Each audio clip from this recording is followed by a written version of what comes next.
Hey, what's up? Welcome to DGen Ed. That's degenerative education, meaning none of this is financial advice. Just me having fun looking at charts like the chart behind me, which is of American Airlines, ticker symbol AAL, which is down on the day, Wednesday, May 29th, during market hours, more than 15%. We can see this big gap down, and it has actually arrived at a level that I do think could be acting as support.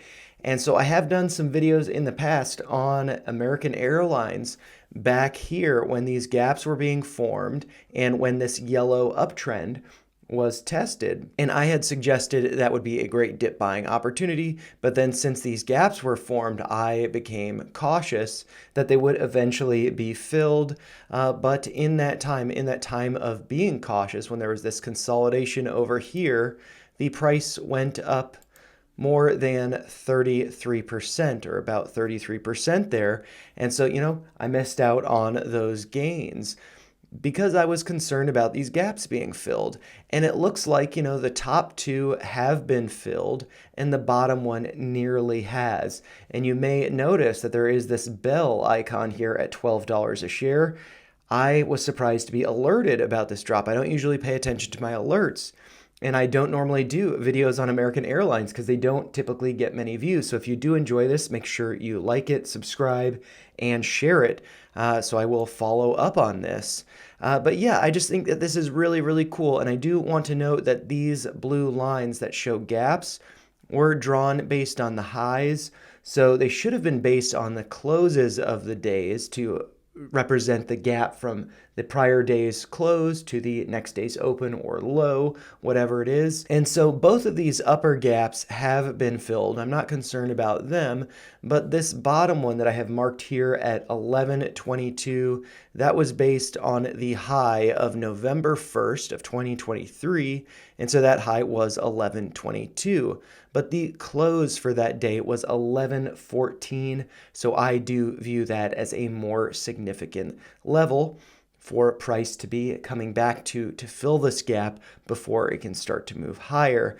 And I do think that this could be a great, great dip buying opportunity, just like how when it was at this yellow uptrend back here, that represented, a possibility to get a 40%, over 40% swing if one had bought the dip and held through that duration and recognized the top here. And so I wanted to go over where this yellow uptrend originates from so we can get an idea of how significant this support is. And so in order to show that, I'm going to switch over to the weekly time frame as we were looking at the daily. Take a step back so we can view this full picture of that yellow uptrend. I can barely fit all of the price action into the screen. Actually, let's see. Barely. I just can't. Maybe I can.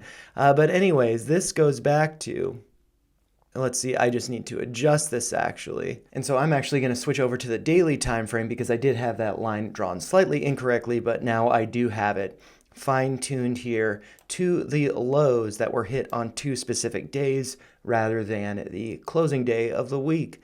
And so this low here was hit on July 15th of 2008 at a price of $1.41.